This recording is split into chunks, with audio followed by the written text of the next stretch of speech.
Okay, before we go on with these, I would like to refer you to tables 34.1 on page 1018 and table 34.2 on page 1026.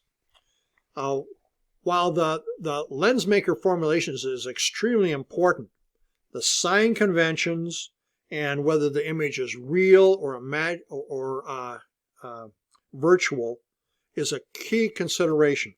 So what I would suggest you do in anticipation of the test that we will have in this is fill out on a small little card tables 34.1 and 34.2 so that you have those available along with the key equations of this chapter for the material from this chapter. It'll go a long ways towards helping you organize your thoughts in terms of location, type, orientation, and sign of the different focal length, image, and other factors there. Okay, so please take the time and do that, and let me know if you have any questions on that. So we'll continue on then. Forming a focus.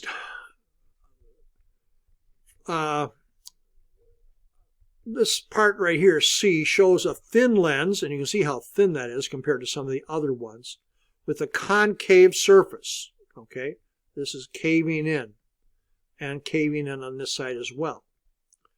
When rays that are parallel to the central axis are sent through the lens, they refract twice and are enlarged. Okay, and head out in these directions right here. These rays diverge, never passing through any common point. So this lens is a diverging lens. However, extensions of the rays do pass through a common point F2 at a distance F from the center. Hence the lens is a virtual focal point. Okay, here's F2 right here. Okay, on this side. If your eye intercepts some of the divergent rays, you perceive a bright spot to be at F2, as if it were the source of the light.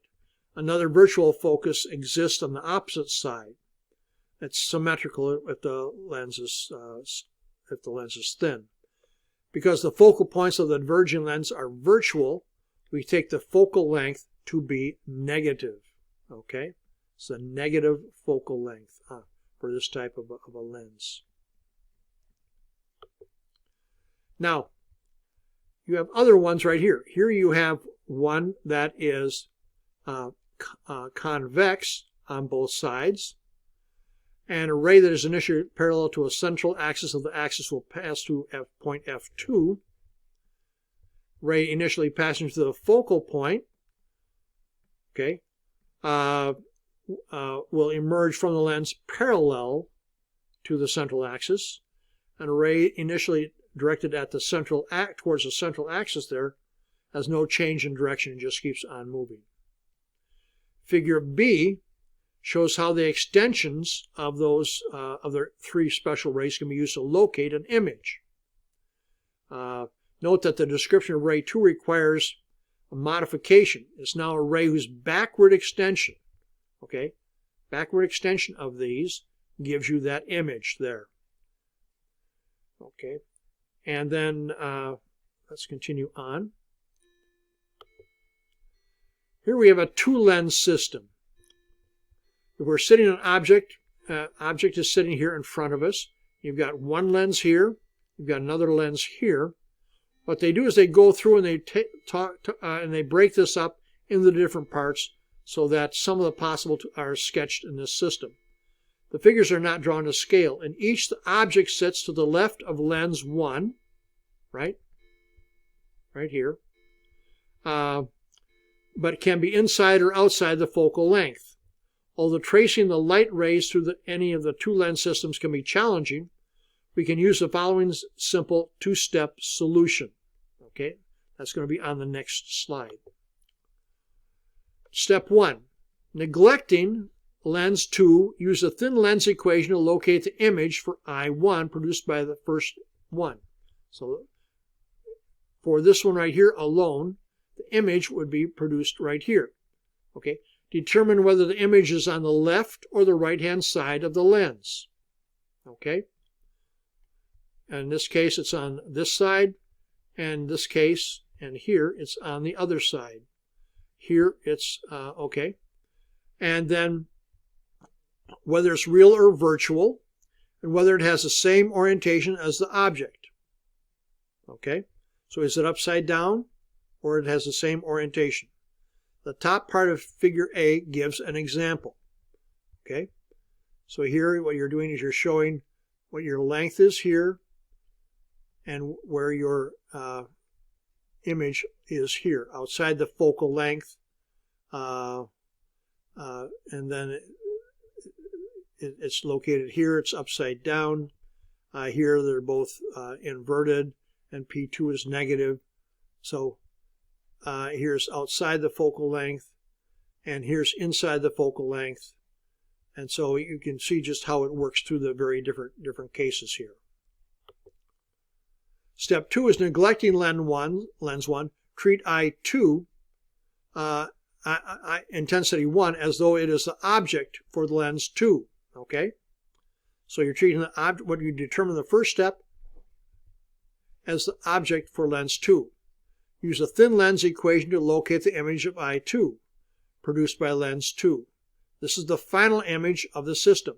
Determine whether image is on the left or the right of the lens, whether it's real or virtual, whether it's the same orientation as the object for lens 2. Roughly sketch it, and then the bottom part of this right here gives the example. So just follow through on all of this right here and make certain you understand outside or inside the focal length, where things are, how it's going to work out.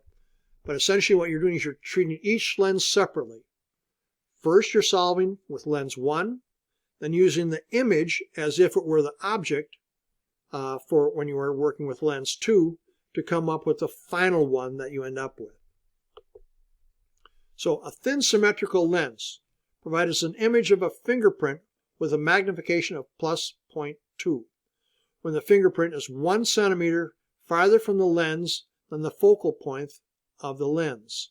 So it's outside the focal point. What are the type and orientation of the image, and what is the type of lens?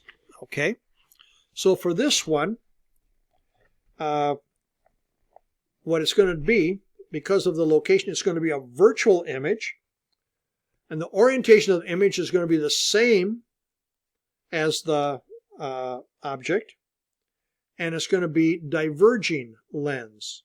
Okay, a diverging lens. So here we go on to practical exercise number 6, and this is problem number 41. A lens is made of glass having an index of refraction of 1.5. One side is flat, the other is convex, with a radius of curvature of 20 centimeters. Find the focal length of the lens. If the object is placed 40 centimeters in front of the lens, where is the image? First of all, the focal length.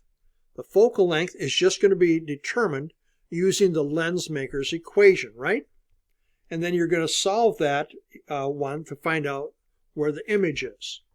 So here's the lens maker's equation. We know that this is 1.5, right? And we know that because we were given that. And this right here, 1 over r, because of the orientation where it's coming from, this is 1 over infinity. And this is minus 1 over a minus 20 centimeters. This ends up being 0.5, 1/2, times this right here. The two minus signs are going to cancel out.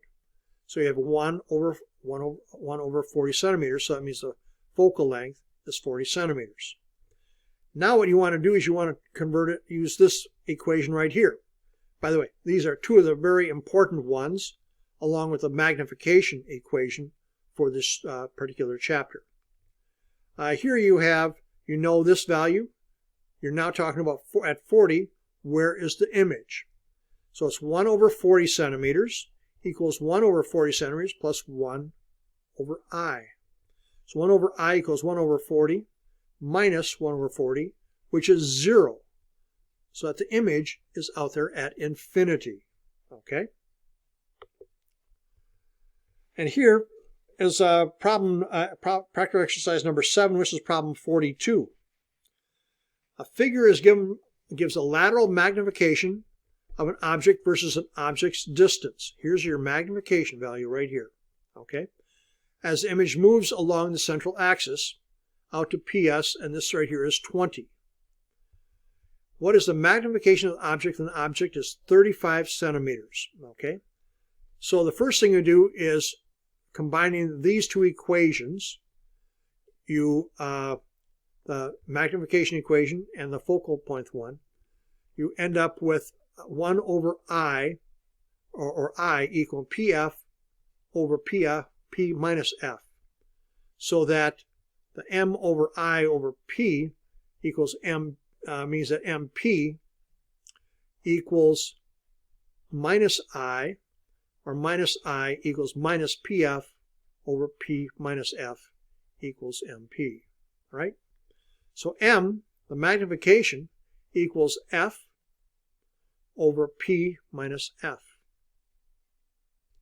or M, so this gives you the negative focal length. The graph indicates that M equals 0.5, where P equals 15 centimeters, right? Right here, 0.5 at 15. This is 5, 10, 15, 20. So again, you pick off on your graph a point where you can easily identify what that value is.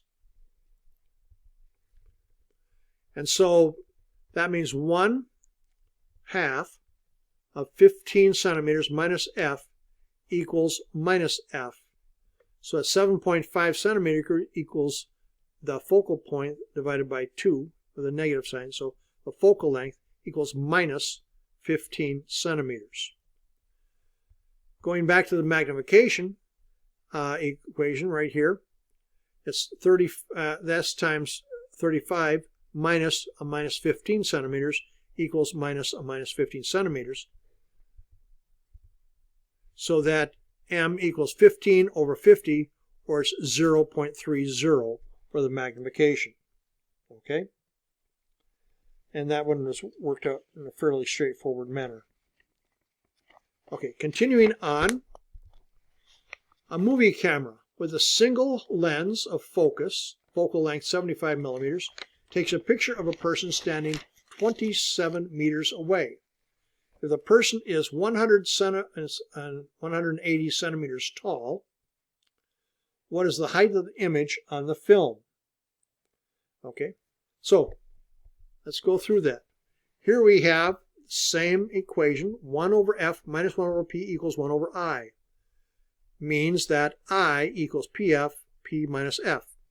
Same rearrangement we did for the prior problem. The height is equals the magnification times the height of the object. So this is the image, height of the object. So M equals I over P, right? So the I over P, if we use this right here, it'll be, the P's are going to cancel out of numerator and denominator. And so this is going to be F, P minus F times HP. Plugging those values in is 0.75 meters for the focal length. 1.80 times the height, 27 meters minus the focal length again, to give you 5 millimeters on the screen. Now we're going to talk about optical instruments. These are simple magnifying lenses. Let's end this particular section. We'll begin this at the beginning of the next one. This is an important one, and it just gives you a lot of practical everyday uses for applying the image information that we generated so far.